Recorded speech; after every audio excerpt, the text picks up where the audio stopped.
Assalamualaikum warahmatullahi wabarakatuh. Izin memperkenalkan diri, nama saya Indri Ayuning Tias, mahasiswi pendidikan Guru Madrasah Ibtidaiyah, kelas G semester 3. Di sini saya akan mempresentasikan hasil jurnal saya yang berjudul Aksiologi dalam Filsafat Pendidikan Islam. Yang pertama ada pengertian nilai dalam pendidikan Islam.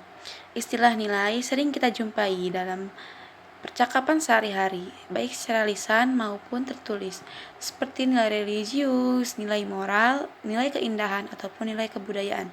Istilah tersebut sudah dimengerti baik bentuk ataupun maknanya.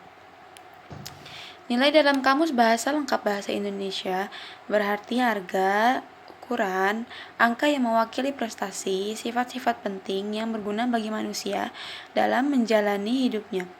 Nilai mengacu pada sesuatu yang oleh manusia ataupun masyarakat dipandang sebagai yang paling berharga. Nilai-nilai pendidikan Islam adalah standar atau ukuran tingkah laku, keindahan, keadilan, kebenaran, dan efisiensi yang sesuai dengan ajaran Islam yang sepatutnya dijalankan serta dipertahankan baik dalam kehidupan pribadi maupun kehidupan masyarakat. Poin yang kedua, ada macam-macam nilai dalam pendidikan Islam. Yang pertama ada aspek akidah. Akidah berarti iman, kepercayaan, atau keyakinan. Kepercayaan tumbuhin dari dalam hati, sehingga yang dimaksud dengan akidah adalah kepercayaan yang selalu terkait dalam hati. Dalam Islam, akidah merupakan masalah asasi yang merupakan misi pokok yang diemban para nabi. Baik tidaknya seseorang dapat ditentukan dari akidahnya. Prinsip akidah tersebut antara lain. Yang pertama ada akidah didasarkan at-tauhid, yakni mengesahkan Allah dari segala dominasi yang lain.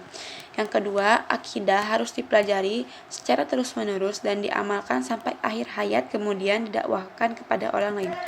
Yang ketiga, ada pembahasan akidah mengenai Tuhan dibatasi dengan larangan memperdebatkan tentang eksistensi zat Tuhan, sebab manusia tidak akan pernah mampu menguasai dalam hal ini.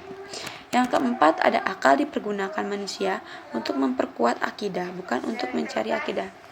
Oleh karenanya, pendidikan Islam harus mampu menciptakan manusia muslim yang berilmu, pengetahuan luas, di mana keimanan dan ketakwaannya menjadi pengendali dalam penerapan atau pengamalannya dalam kehidupan bermasyarakat. Sehingga sangat penting bagi para guru atau orang tua untuk menjadikan pendidikan keimanan sebagai pokok dalam mendidik anak. Yang kedua ada aspek akhlak. Akhlak berasal dari bahasa Arab jamak dari khuluqun yang secara bahasa berarti budi pekerti, perangai, tingkah laku atau tabiat. Dari pengertian ini dapat dipahami bahwa akhlak berhubungan dengan aktivitas manusia dalam hubungan dengan dirinya dan orang lain serta lingkungan sekitarnya. Akhlak menurut ajaran Islam meliputi hubungan dengan Allah dan hubungan dengan sesama makhluk hidup, yaitu kehidupan individu, keluarga, rumah tangga, masyarakat, bahkan dengan makhluk lainnya seperti hewan, tumbuhan, dan alam sekitarnya.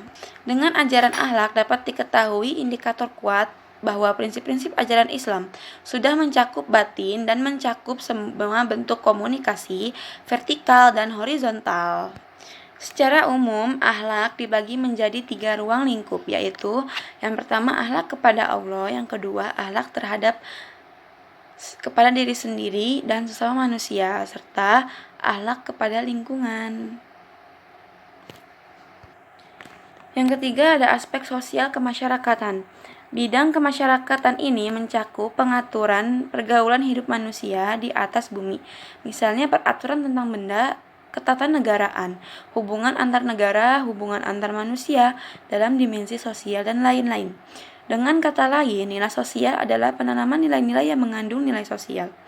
Dalam dimensi ini terkait dengan integrasi sama manusia yang mencakup berbagai norma baik kesusilaan, kesopanan, dan segala macam produk hukum yang ditetapkan manusia, misalnya gotong royong, toleransi, kerjasama, ramah tamah, solidaritas, kasih sayang antar sesama, perasaan simpati dan empati terhadap sahabat dan orang lain di sekitarnya. Poin yang ketiga yaitu karakteristik nilai aksiologi. Ada beberapa karakteristik nilai yang berkaitan dengan teori nilai, yaitu yang pertama nilai objektif dan subjektif, yang kedua ada nilai absolut atau berubah. Poin yang keempat ada nilai menurut beberapa ahli. Menurut para ahli sebagai berikut. Yang pertama ada menurut Sprenger bahwa nilai adalah suatu tatanan yang dijadikan paduan oleh individu untuk menimbang dan memilih alternatif keputusan dalam situasi sosial tertentu. Yang kedua ada menurut Cooperman, nilai adalah patokan normatif yang mempengaruhi manusia dalam menentukan pilihan di antara cara-cara tindakan alternatif. Yang ketiga ada menurut Kluckhohn, nilai adalah konsepsi tersurat atau tersirat yang sifatnya membedakan individu atau ciri-ciri kelompok dari apa yang diinginkan yang mempengaruhi tindakan pilihan terhadap cara, tujuan, antara, dan tujuan akhir.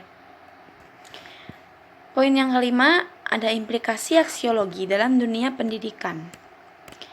Implikasi aksiologi sebagai nilai-nilai dalam dunia pendidikan dapat dikemukakan sebagai berikut. Aliran filsafat progresivisme telah memberikan sumbangan yang besar terhadap dunia pendidikan karena meletakkan dasar-dasar kemerdekaan dan kebebasan kepada anak didik. Oleh karenanya, filsafat ini tidak menyetujui pendidikan yang otoriter, sebab pendidikan otoriter akan mematikan potensi belajar untuk mengembangkan potensinya. Untuk itu, pendidikan sebagai alat untuk memproses dan merekonstruksi kebudayaan baru yang memberikan warna dan corak dari kreasi yang dihasilkan dari situasi yang tercipta secara edukatif. Pendidikan bertujuan untuk mewariskan nilai-nilai yang dipandang penting untuk pembinaan kepribadian seseorang. Implikasi dan nilai-nilai aksiologi dalam pendidikan harus diintegrasikan secara utuh dalam kehidupan pendidikan secara praktis dan tidak dapat dipisahkan dengan nilai-nilai yang meliputi kecerdasan, nilai-nilai ilmiah, nilai moral, dan nilai agama. Hal ini tersimpul di dalam tujuan pendidikan, yakni membawa kepribadian secara sempurna. Pengertian sempurna di sini ditentukan oleh masing-masing pribadi, masyarakat, bangsa, sesuai situasi dan kondisi. Terima kasih presentasi.